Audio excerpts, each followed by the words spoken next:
पहले आप बिजली देना बंद कर दो बांग्लादेश को, शेख हसीना को निकालो। और बीसीसीआई खेल को भी राजनीति और गंदी चीजों से देखती। यही काम बीसीसीआई पाकिस्तान में क्यों नहीं किया? जब आप गेम खेलने चले गए थे तो वहां पैसे समेटना था। पाकिस्तान और हिंदुस्तान के नाम पर आपको राजनीति करनी थी। पहले आप बिजली देना बंद कर दो बांग्लादेश को, शेख हसीना को निकालो। जितने उद्योगपति पूंजीपति वहां पर शेयर हैं, जितने उद्योग की कमाई है, जितने को आपने वहां पर स्थापित किया है, पहले उसको बंद करो। उसके तो कोई लोग नहीं मारे जा रहे। जितने लोग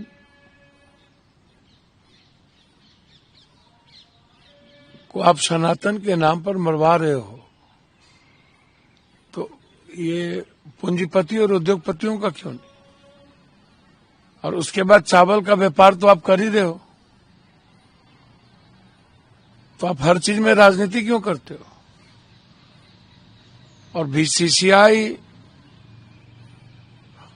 खेल को भी राजनीति और गंदी चीजों से देखती।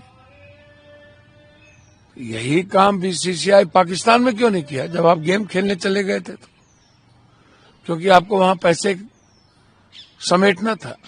पाकिस्तान और हिंदुस्तान के नाम पर आपको राजनीति करनी थी। ये बिल्कुल गलत है और मैं इसे सही नहीं मानता। आरएसएस से बात करना बहुत जरूरी है। लव जिहाद, अब आप किससे ये सब भी है? कोई मुद्दा बचा है क्या? सारे बीजेपी, सारे नेताओं के, बीजेपी छोड़ो, सारे नेता पदाधिकारी और बड़े पूंजीपति उद्योगपतियों का बेटा बेटी तो लव जिहाद में ही फंसा रहता है। उस धर्म की शादी उससे, उस हिंदू की शादी मुसलमान में, मुसलमान की शादी हिंदू में, सिख की ईसाई में, ईसाई की सिख में। कोई दलित आईएएस हो गया, पता भी चलता है कि किससे शादी हो गई। आम आदमी के साथ कोई मुस्लिम आईएएस हो गया, हीरो हो गया, पता भी चलता है कि किससे किसकी शादी हो गई। अब ये प्यार करने पर भी आप लव जिहाद ये और वो, मुझे लगता है कि ये सब दुनिया का कोई मुद्दा ही नहीं है। अब मुद्दा है इकोनॉमी, मुद्दा है ट्रंप का आतंक, मुद्दा है तेल, मुद्दा है गैस, मुद्दा है तीसरी थर्ड वर्ल्ड वार। ये सब कोई मुद्दा ही नहीं है। और इस मुद्दे को लेकर के आने वाला जो यूथ का जनरेशन है, किसी का नहीं सुनेगा और सब अपनी लाइफ जीना चाहता है। अंकिता भंडारी केस में कोई हाई पॉलिटिक्स लीडर का कुछ मुझको तो समझ में नहीं आता। सैया भेल कोतवाल तो अब डर काहेगा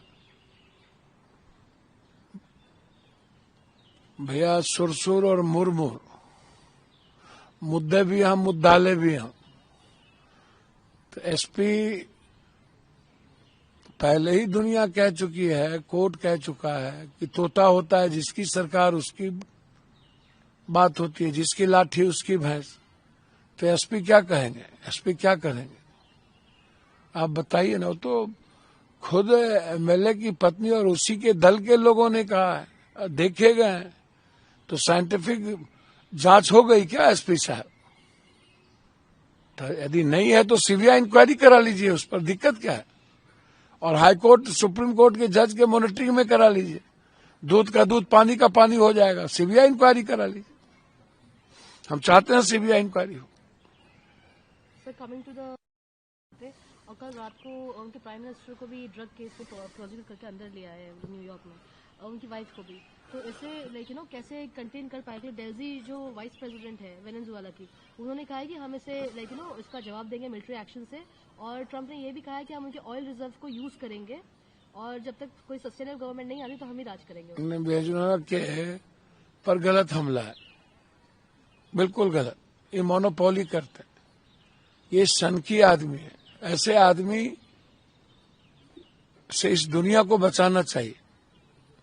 दुनिया पीस चाहती है, कैसे ये कब्जा कर लेंगे? इनकी तो नजर रहती ही है दूसरों की संपत्ति पे, कहीं गैस पे, कहीं दुनिया की सबसे बड़ी संपदा है वहां तेल। ये बहाना ढूंढते रहते हैं। इसके पहले भी जितने हमले किए हैं, क्या वहां हथियार मिले थे क्या? ये कौन होते हैं तय करने वाला कि वो ड्रग्स का धंधा कौन कर रहा है, कौन नहीं कर रहा है? आप कहां से बता दिए? आप कोर्ट जाइए, इसको कोर्ट को तो इंटरनेशनल कोर्ट को तय करने दीजिए, या इंटरनेशनल जो पॉलिसी है इस दुनिया की उसको, उसमें जाइए आप। ये सॉल्यूशन तो है नहीं कि आप हमला कर दीजिए, तबाह कर दीजिए किसी देश को। तो इसलिए दुनिया को खड़ी होनी चाहिए और इस सनकी को रोकना चाहिए।